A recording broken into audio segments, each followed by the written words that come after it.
yang terafiliasi, karena dari 6 itu juga terafiliasi jadi satu sebetulnya, yang tujuannya adalah membagi wilayah pemasaran, bahkan sumbernya aja udah dikuasai, menetapkan harga jual, meraup keuntungan maksimal, dan ini sudah cukup lama berjalan. Dan ini terjadi sekali lagi bukan hanya untuk bungkil kedelai. Ya. Nah, begitu ada pergeseran kebijakan di mana saat ini negara diminta hadir, ditugaskan untuk hadir, dalam hal ini adalah PT Berdikari, melakukan monopoli untuk importasi bahan-bahan atau barang-barang yang mempengaruhi atau menguasai hajat hidup orang banyak. Bapak dan Ibu sekalian, kita semua tahu SBM ini kebutuhannya tidak besar. Untuk industri pakan kurang lebih sekitar 20% saja sebetulnya. Tetapi saat ini bungkil kedelai kita, karena kedelainya produksinya masih kecil, harus impor dan hampir 100% impor semua. Dan pertanyaannya, apakah monopoli negara atau monopoli undang-undang itu diperbolehkan? Ya, Bapak Presiden selalu menyampaikan amanat pasal 33 ayat 2 dan 3 Undang-Undang Dasar 1945. Ya, di mana setiap cabang-cabang produksi yang penting bagi negara dan menguasai hajat hidup orang banyak harus dikuasai oleh negara. Jadi Berdikari di sini ditugaskan, salah satu BUMN yang ditugaskan untuk melakukan importasi bungkil kedelai. Nanti seperti apa kita akan tarik dari depannya.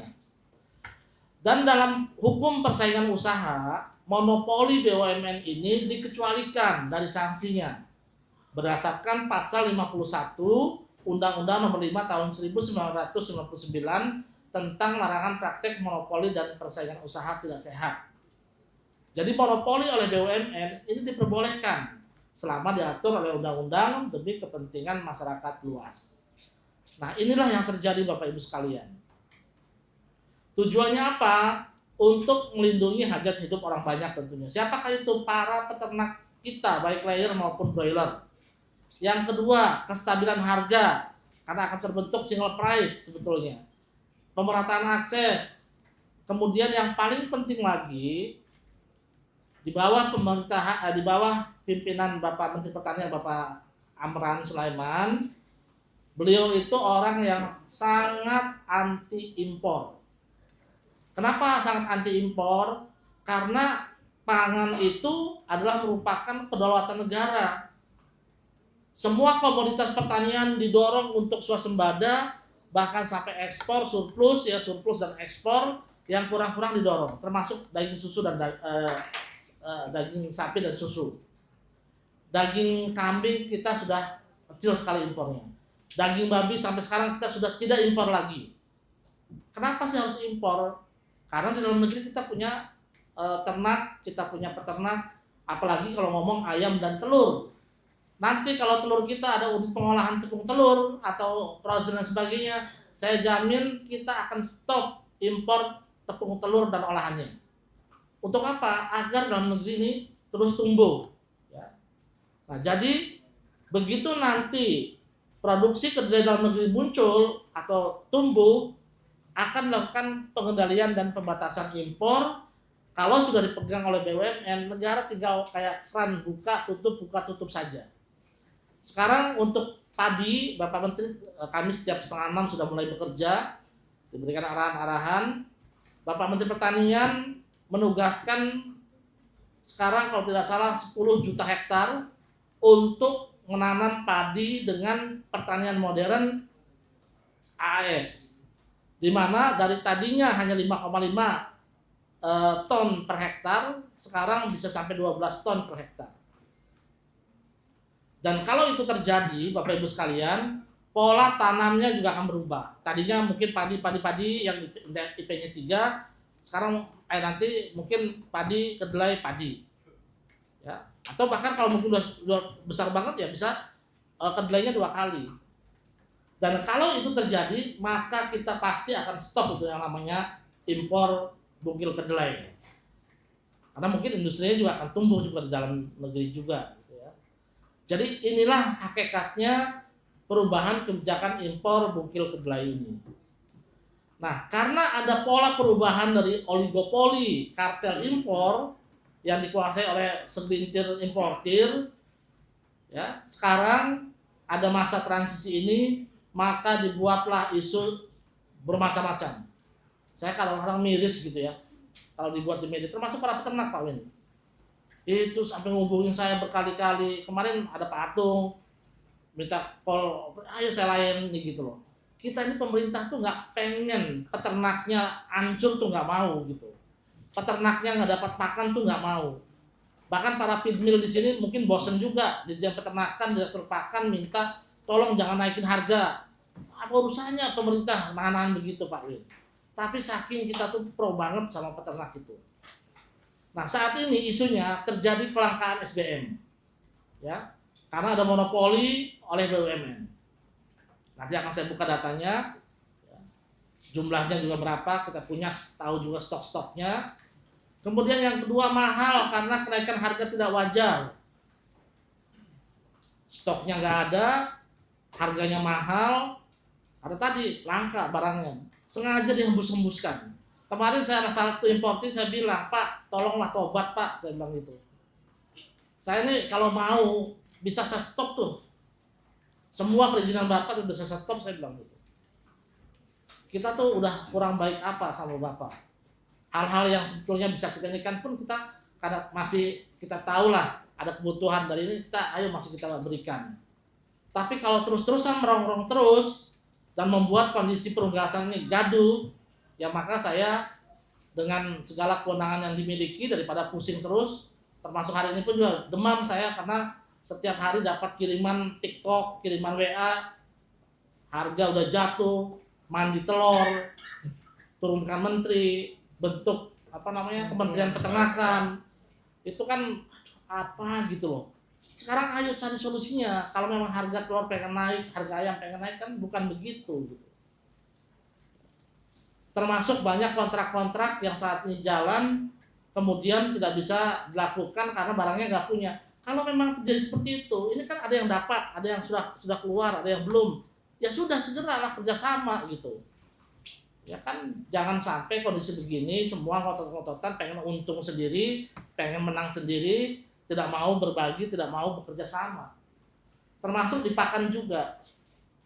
Saya minta betul-betul kepada feed mill yang hadir ya, berulang kali himbauan kami juga ada suratnya. Yang pertama terkait SBM, tolong sama-sama kita jaga kondusivitasnya. Kalau masalah harga dan sebagainya, kami pemerintah juga sebetulnya tidak terlalu masuk. Tapi silahkan diskusikan, silahkan dicari solusi yang terbaik gitu. Bahkan kemarin para importir SBM saya bilang kalau Bapak belum datang pinjem dulu. Ya, apa sih susahnya minjemin ke temennya? Kalau misalnya satu perusahaan dia sudah ada punya kontrak untuk feed mill karena dia banyak kontrak dengan para peternak, yang untuk feed millnya diganti dulu oleh berdikari misalnya atau oleh importir yang lain, kan boleh seperti itu. Yang penting tidak membuat gaduh, tidak membuat ribut terus. Saya sudah sampaikan dan saya terus identifikasi siapa-siapa yang melakukan itu, saya tak paham betul. Bahkan yang membayari demo Solo pun saya tahu itu. Cuma kita ngeladenin orang begitu capek sebetulnya. Ya.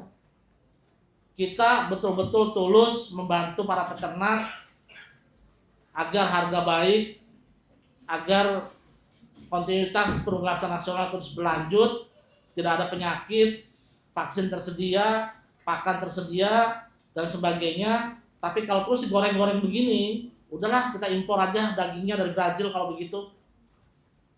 Selama ini kan feed mill sudah merasakan manfaat yang luar biasa dari pertumbuhan penugasan nasional kita. Saat ini para importir yang jumlahnya hanya berapa orang pegawainya sangat menikmati ya jualan SBM-nya para peternak kita yang tumbuhnya juga pesat. Pada saat kondisi kita nggak baik-baik saja, bisa nggak sih kerjasama gitu? Jangan selalu pengen untung aja gitu dan mematikan temennya, walaupun memang habitusnya seperti itu.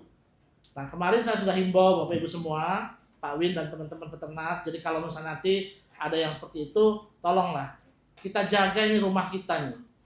Kalau kita mau ribut terus dan sebagainya, saya yakin pasti pada titik tertentu ini akan rusak nih perusahaan nasional kita.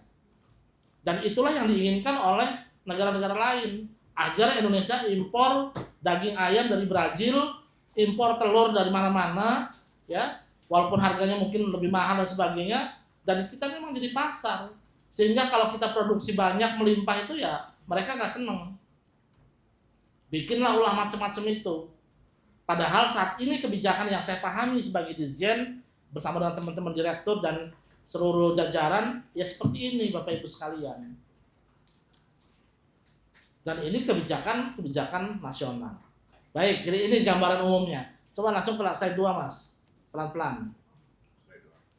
Bapak Ibu sekalian, terkait dengan SBM, ya, ini ratas, sebenarnya ada beberapa ratas juga, tapi yang khusus terkait dengan SBM sendiri dan gandum itu adalah ratas nomor tanggal 26 Januari 2026. Lanjut, saya simpel aja. Kemudian ada beberapa masukan deputi dan sebagainya, lanjut. Yang Menko Pangan aja udah, karena semuanya sebenarnya sama. Nah, di sini Bapak Ibu sekalian, pengenaan lartas impor diterapkan untuk komoditas gandum pakan, bungkil kedelai, kacang tanah, dan kacang hijau. Keempat komoditas tersebut selanjutnya diatur dalam neraca komoditas pangan dengan Kementerian Pertanian sebagai KL penerbit rekomendasinya. B. Menyepakati usulan Kementerian Pertanian mengenai pengaturan alokasi impor sebesar 60% untuk BUMN, walaupun sebetulnya bukan hanya usulan pertanian Pak, Bapak Ibu sekalian, ada dari keuangan, ada dari perdagangan juga ada, sama sebetulnya, karena memang tadi kebijakannya seperti itu, bahwa 60% untuk BUMN dan 40% untuk pelaku usaha. Namun pengaturan ini melalui mekanisme B2B tanpa penugasan khusus. Karena jumlahnya dan sebagainya sudah nanti pertanian yang akan mengatur sebagai pembina sektor yang menerbitkan rekomendasi impor. Dan ini juga menjadi pertimbangan karena waktu dan sebagainya. Karena kalau penugasan harus ada SKB, ada penetapan presiden. Jadi clear Bapak Ibu sekalian, kami menjalankan yang pertama lartas terkait SBM. Saat ini sudah ada Permendag terkait SBM, lanjut. Nah, lanjut dulu, lartas dulu, next. Terus. Bukan lanjut. Bukan. Ya. Terus.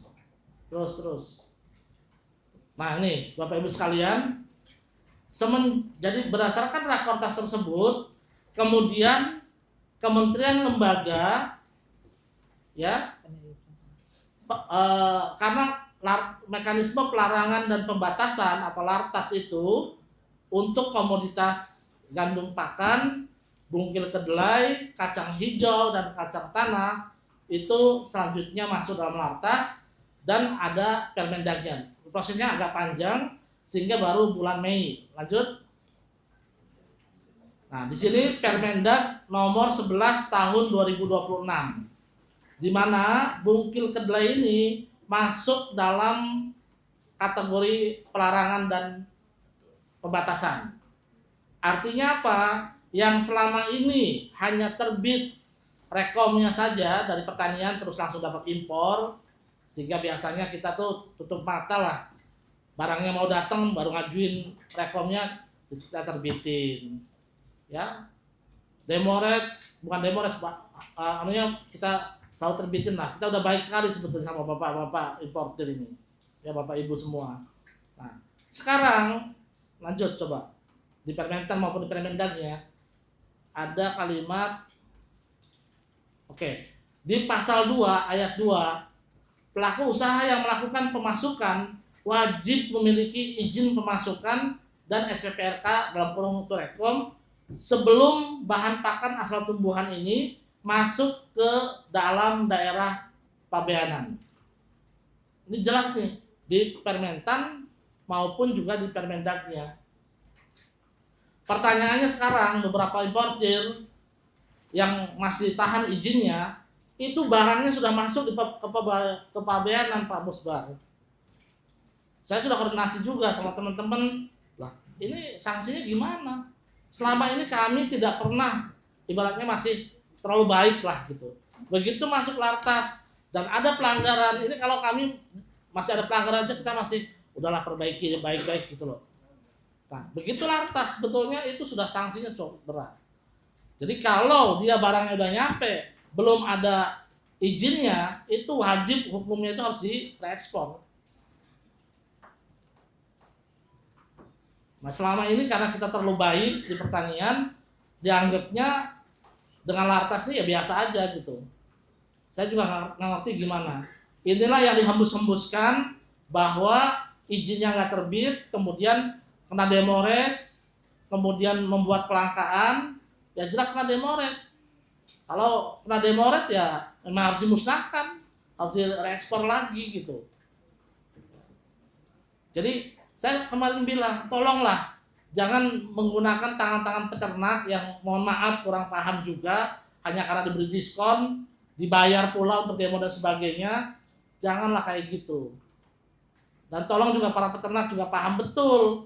Mereka ini kan cuma importir, nggak punya ayam, nggak punya kandang gitu ya. Kalau nggak ada masalah ada apa-apa ya pergi aja, pindah aja. Tapi kalau peternakan, kalau para peternak mau apa? Tolong jangan mau juga dihasut-hasut. Dan saya sudah sampaikan juga, jangan menghasut juga. Tapi kalau masih aja ada yang begitu, ya mohon maaf.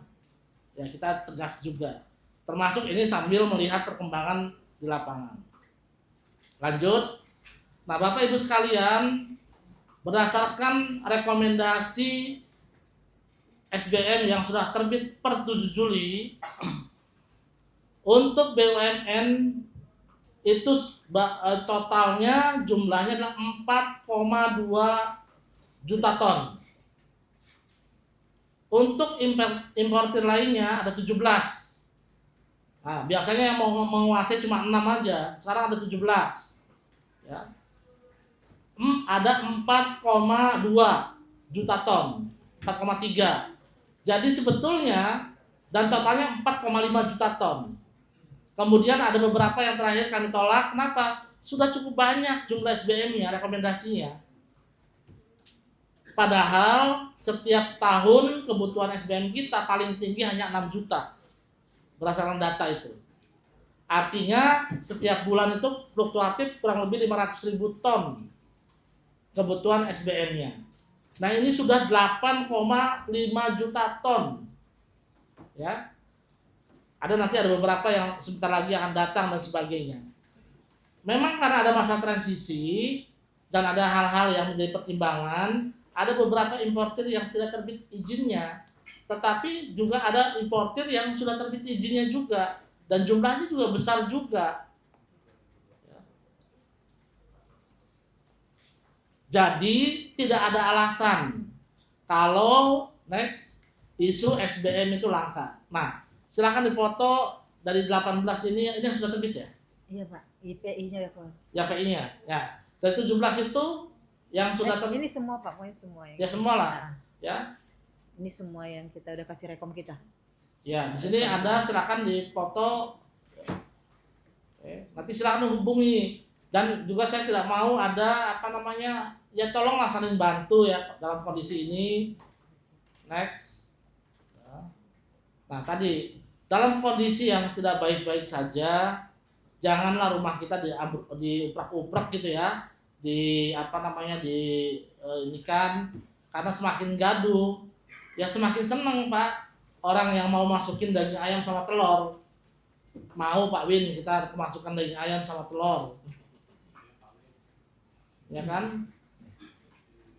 Ini kan sengaja Pak kalau seperti itu, ya. Nah, oleh karena itu Bapak Ibu sekalian, rapat pada sore hari ini, pertama saya meminta kepada seluruh feedmill untuk tidak gaduh terkait dengan SBM. Kebijakan monopoli negara sudah jelas menjadi kebijakan Rakortas yang kami laksanakan. Kementerian Perdagangan melaksanakan, ya. Dan kami sudah menghitung juga terkait kebutuhan kita kenapa sampai 8,5 juta ton, Karena kalau NK-nya nanti berlaku, perhitungan berlaku 7 hari pada bulan pertama tahun depan, kemungkinan akan kosong di bulan Januari. Sehingga harapannya 8,5 juta itu adalah untuk carry over di bulan Januari sekitar 500.000 ton lah, atau bahkan mungkin sampai 1 juta. Tetapi kalau lebih dari itu kita juga stok juga, ngapain gitu. Makanya kita ada yang tolak juga. Yang kedua, ya karena teman-teman Pitmil sudah paham ini, sudahlah Pak, ayo bergandengan tangan. Di sini ada berdikari. Balik lagi ke yang tadi, yang sebelumnya. Di sini ada beberapa perusahaan yang, ya kalau kemarin sudah saya sampaikan, balik sebelumnya. Nah ini, silakan hubungi semua. Saya bilang ke yang sudah melakukan, yang membuat provokatif, sudahlah berhenti provokasinya. Ayo kita gandengan tangan, ya. Ayo kita gandengan tangan agar industri ini terus berkembang, berlanjut. Kita jaga di semua sisi, termasuk dari sisi pakan. Dengan cara apa? Dengan cara bergandengan. Ya B2B-nya silakan jalan lah, gitu ya. Apakah dengan kebijakan sekarang terus harga jadi naik? Ya jelas harganya naik karena dolarnya juga naik kok. Jangankan yang impor, katul aja udah naik. Ya kan? Katul aja kan naik. Nah sekarang kenaikannya wajar sebagaimana? Ya bareng-bareng silakan dihitung. Kan semua tahu lah gitu. Apalagi kalau Pitmil, kalau saya sih Pitmil semuanya udah oke lah. Cuma jangan sampai di depan oke, di belakangnya nggak oke. Kalau industri ini mau dirusak sekalian, ya paling saya berhenti jadi dirjen. Saya praktek di hewan kesayangan aja. Nanti beli impor ayamnya, daging ayam dari Brazil. Telurnya dari mana gitu, dari India, ya kan, mau begitu. Nah, jadi tolong teman-teman Pitmil jangan lagi Pitmil jangan lagi meributkan masalah MBM ini. SBM. Oh ya SBM, karena di otak saya MBM juga ribut terus nih, pusing. Itu juga capek juga, pusing Pak. Memang harga jatuh salah, harga naik kita dimarahin terus. Memang nggak ada enaknya jadi dirjen peternakan ini. Ayo situ, demam saya Pak. Kadang-kadang. Nah kemudian yang kedua, teman-teman Pitmil, saya mohon banget. Saya sudah bersurat meminta teman-teman Pitmil untuk menahan lah dulu kenaikan harga bahan pakannya. Kan selama ini industri Pitmil itu dari cuma berapa biji, kurang dari 10 jari, sekarang sudah ratusan berkembang. Tolonglah kami juga dihargai, tolonglah para peternak juga dia yang membeli pakan ini juga pada kondisi lagi sakit begini kan harusnya teman-teman juga membantu juga lah. Gitu. Terima kasih kemarin udah nyerap telur, tapi nyerap telur dijualnya lebih murah lagi. Muter aja capek saya. Beli telur 24.000 dijual 19.000 sama aja. Ini biar klarifikasi nih Pak. Berapa? Ini Nah ini, klarifikasi. nah coba yang menaikkan harga pakan di bulan Juli. Untuk klarifikasi. Ini nggak apa-apa ya Bapak Ibu ya, tolong ya naikinnya 200, 100, 300, tolong lah. Tahan dulu sampai harga baik. Insya Allah bentar lagi harga baik. Siba Prima Utama Pitmil ada hadir. Surakarta. Pak bisa nggak? Jangan naik dulu Pak. Kasihan peternak. Kalau saya sih ayam 1 ekor nggak punya, ayam pedaging 1 ekor yang telur juga nggak punya Pak. Jadi aman kalau saya. Tapi peternak di bawahnya Pak Musbar banyak banget gitu. Yang leong. Bisa nggak naik dulu ya Pak? Slide 6. Ngomong sama bos, minta Pak Dirjennya, minta kasihan peternaknya. Sampai harga baik, bentar lagi harga baik Pak. Tahan dulu ya. Pak CP, Pak Hendra. Udahlah, masa perlu telepon Pak Thomas. Tahan dulu lah Pak, kita udah baik banget sama Bapak juga. Ya. Mulia Harpes. Mana Mulia Harpes? Bisa ya Pak, nggak naik dulu. Tahan ya Pak. Wonokoyo. Bisa Pak. Nah, tunda dulu lah Pak. Iya Pak, kan udah banyak untungnya. Dulu saya kerja di perusahaan, divisi pakan tuh divisi yang paling makmur Pak. Gajinya paling gede, mobilnya paling bagus. Bonus besar. Bonus besar. Bonusnya gede juga. Enggak, memang begitu, saya tahu kok. Saya juga pernah kerja di swasta. Malindo. Kemudian Malindo. Bu Yeti, tolong dong Bu Yeti. Kan kemitraan ibu juga banyak, kasihan lah. Hah? Sudah, ya tolong dulu ya. Ini saya juga selalu ribet Pak Menteri loh. Termasuk kalau masih ada yang kemarin ribut-ribut dan sebagainya, saya kalau mau aja saya ngomong, dihabisin habis sama Pak Menteri. Ya. Jadi tolong, ini kita bareng-bareng ya. Saya masih kalau tanya gimana, aman Pak. Kalau itu gimana nih? Ya terus Pak, orang udah stres aja Pak, saya bilang gitu. Kami selesaikan. Tapi kalau udah beliau ini pasti dihabisin benar tuh. Kalau udah lapor ke Pak Menteri. Sidoagung, Pak Asro. Pak Asro, aduh Pak Asro, Bapak kan banyak peternaknya. Gimana sih? Ketahuan ini. Udah lah sekarang, Walaupun 100 ruginya nggak usah dulu, untungnya nggak usah gede-gede dulu lah. Kan jadi biar seragam gitu loh. Tahu nggak peternak itu? Kalau rapat-rapat itu, Carul Pokam, Japa, Malindo, untungnya sekian. Kita lagi menangis. Lagi ini, ayo paham lah. Ya, kasihan mereka gitu loh. Sidoarjo mungkin yang nangis Pak. Nah, enggak lah. Dia nggak nangis Sidoarjo lagi. Oh, Bapak nggak Sidoagung lagi? Enggak, dia yang punya Sidoagung serang. Kaget. Pokoknya siapapun lah ya. Ya Pak ya, tolong ya. Ini kita biar ini juga. Wonokoyo tadi sudah. Wonokoyo ada 2 ya? Iya, dari Kusuma. Yang Jaya Kusuma? Sama? Udah tunda juga. Oke. Makasih Pak. Kargil. Jason. Ya. Ya. Tolong ya Pak. Bisa Pak ditunda dulu. Iyalah, bonusnya nggak usah banyak-banyak dulu. Prihatin. Pak. Kemudian ntar dulu. Kemarin yang suruh ditunda itu siapa? Udah Pak, Pamsko. Bukan. Gold coin. Oh, Gold Coin udah. Mana gold coin? Udah ada. Sudah telepon. tunda Pak ya? Cuma 300 perak aja. Udah tunda dulu lah. Ya, berarti udah tunda ya. Yang mana? Tuh, jadi Pak Musbar, Pak Win sebagai saksi teman-teman peternak kami tuh sampai sebegitunya loh Pak. Saking kita tuh betul-betul pengen peternak tuh tertawa. Bapak Ibu sekalian tolong pahami NTP peternakan itu 101,9 Pak. NTP pertanian itu 127. Artinya apa? Usaha peternakan ini peternak nggak untung. Ya. Jadi tolonglah. Kalau teman-teman kan untungnya konsolidasi gitu. Nanti tolong diinikan juga ini apa nih, harga apa? Ini Kak, kenaikan dari Maret sampai April rata-rata. Ya kalau naik tapi kalau lagi Maret sampai Maret naik oke lah. Sampai Juni. Pas saat harganya bagus, nggak rame-rame juga ada kenaikan pas Iya. harga bagus. Tapi pas sekarang harga lagi ambruk ini tolonglah pahami sedikit. Itu yang Leonhop Ya. minta diturunin Pak. Jangan sampai kita babat ini aja mentang-mentang kayak ini. Kalau Bapak dan Ibu nggak kooperatif dan sekarapnya aja, kita juga bisa pakai jurus dewa mabok juga. Ya. Nah, ini tolong, ayo sama-sama, kasihan peternak-peternak kita. Coba tegang nggak NTP? Saya paling sedih kalau Pak Menteri nunjukin NTP.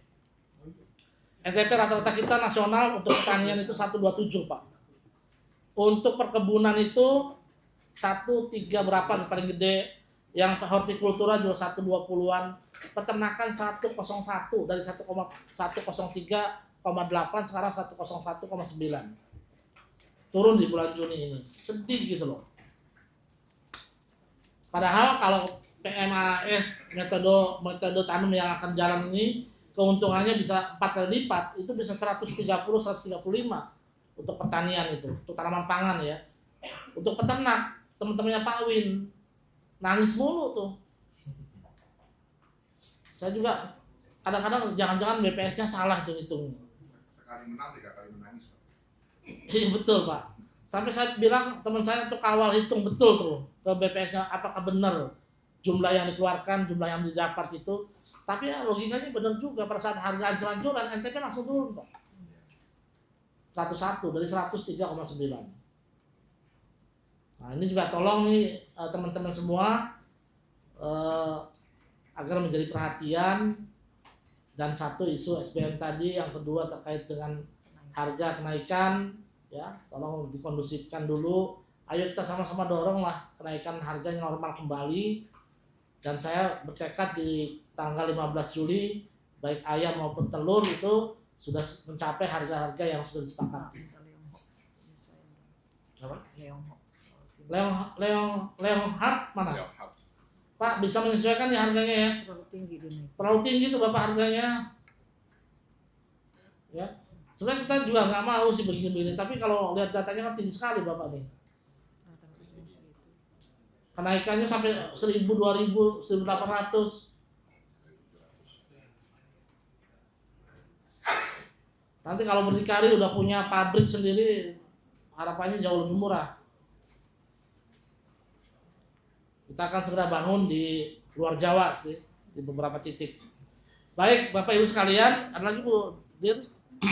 Mungkin itu yang ingin saya sampaikan. Mohon maaf ini saya berkeluh kesah kepada Bapak Ibu semua karena kondisi yang memang nggak baik-baik saja. Mohon kerjasamanya, mohon dukungannya, dan silakan sekarang saya buka untuk teman-teman menyampaikan juga unek-uneknya. Tapi kalau unek-uneknya rugi juga, ya udahlah. Kalau begitu ngapain peternak rugi, feed mill rugi, udah aja nggak usah kita berternak. Kita bawa penyakit sebanyak-banyaknya biar bubar, kita impor aja udah. Kalau memang mau begitu. Jadi saya nggak mau dengar untungnya kurang, ya kan bonusnya jadi berkurang, nggak mau. Sekarang ayo apa strategi kita bersama agar usaha perunggasan nasional kita ini bisa cepat balik kembali, pulih kembali. Dan ternyata kalau cuma 600 triliun untuk jadi Kementerian Peternakan tuh nggak worth it, Pak Musbar. Kalau pertanian itu sekarang itu hitungan triliunnya itu hampir, tadi pagi saya ikutin berapa ya? Kalau nggak salah hampir 1.400 triliun. Jadi kalau cuma 600 ngomong mau jadi Kementerian Peternakan apa sih? Gitu loh. Betul 1.400-an tuh kalau pertanian. Itu baru satu tanaman pangan. Kemudian tambah peternakan 600, 200 triliun. Ada perkebunan lebih gede lagi. Ada hortikultura. Jadi jangan mikirnya tuh kayak pengen menangnya sendiri gitu loh. Ya, tidak mencoba mencari solusi. Kami kemarin dari hari Senin ngomongin ayam, Senin, Selasa, Rabu, Kamis nih. Kita rembukan, kita diskusi, mencari jalan-jalan ini. Akhirnya orang yang mau bantu kita juga malas. Ngapain kita bantuin? Ya, udah dikasih kesempatan, dikasih ini demo aja. Saya udah langsung diperintahkan, ada beberapa pesan dari pimpinan, ya saya harus jalankan. Baik, sekarang saya buka forum diskusi. Silakan Pak Musbar.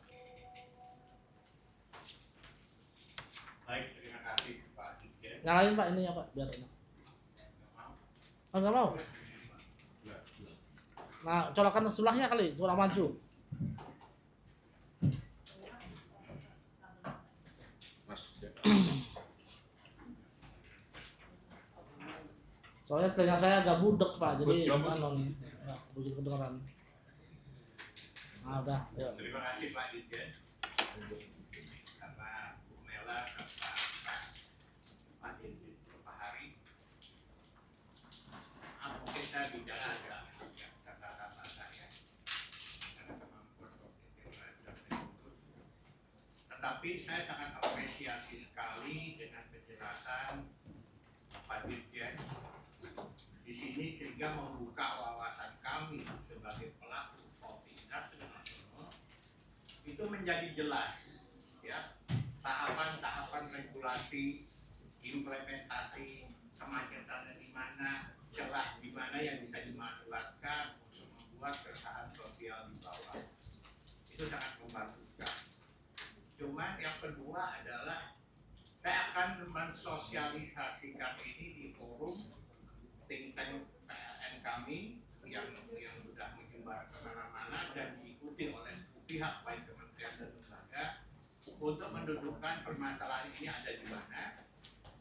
Dan di sini juga tentu dengan saya minta izin data alokasi import import soybean meal sampai tanggal 7 Juli 2026 ini nanti akan saya share sehingga kita bisa melihat bahwa berdikari realisasinya baru 11%, sedangkan importir lain 46%. Artinya kalau ini memang ada suspek untuk penimbunan barang, itu nanti saya tidak ingin peternak kami atau korporasi poultry kami digunakan sebagai alat.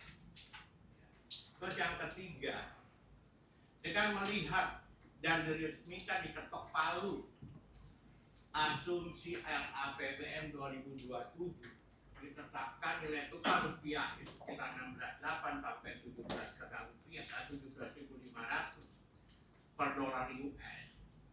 Ini sudah waktunya bagi kita para pelaku poultry industri nasional itu untuk bersatu padu dari hulu sampai hilir, baik dari sisi breeder, dari sisi feed mill, dari sisi breeding, ya, sampai ke end usernya adalah farmer atau kemitraan.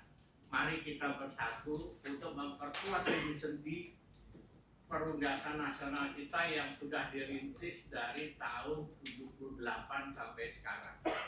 Dan ini nilainya kalau seperti yang Pak Dirjen katakan, kalau kita sampai kehilangan ini, itu akan hilang begitu saja secara cepat. Kondisi ini sengaja, kelihatannya sengaja ya kalau melihat dari alokasi data tadi. Dan kita belum melihat untuk data-data penyusut pakan yang lain, yaitu jagung dan corn meal. Ya, ini yang saya harapkan. Jadi oke lah, kalau misalnya himbauan Dirjen PKH ini nanti kita secara sebagai satu himpunan poultry nasional ini kita sama-sama melihat dan menimbang sesudah tanggal 15 Juni nilai yang wajar itu berapa. Karena harga-harga mikro bahan baku juga mengalami kenaikan kayak metionin dan kawan-kawan. Peternak kami juga mengerti. Dan yang keempat adalah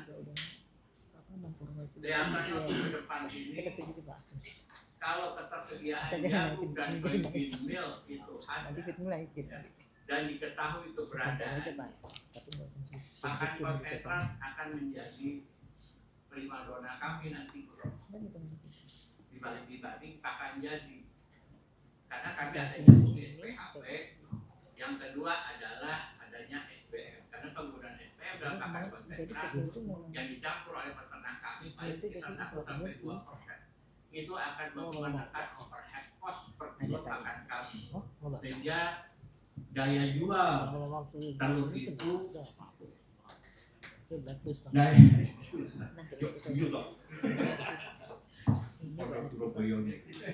sehingga harga jual kita ini bisa beradaptasi dengan daya beli masyarakat. Karena kalau kita melihat asumsi RAPBN 2027 di level 16.7, penguatan nilai tukar rupiah itu masih dialihkan untuk 4 program nasional yang utama, yaitu MBG, LDMP, Sekolah Rakyat, serta pendidikan manajer koperasi. Ya, disitulah. Jadi untuk melihat seperti ini, pembangunan kita itu larinya ke makro. Ya, untuk mikro, apakah masih kita tanggulangi bersama dengan Bapak Dirjen dan juga stafnya. Nah ini nanti yang kita coba kondisikan bersama. Jadi wajar saja Pak Dirjen mengatakan coba dong ditahan. Jadi mari kita sama-sama membangun kebersamaan ini supaya industri perundasan kita yang sudah 20 tahun berdiri, 20 tahunan berdiri tetap eksis di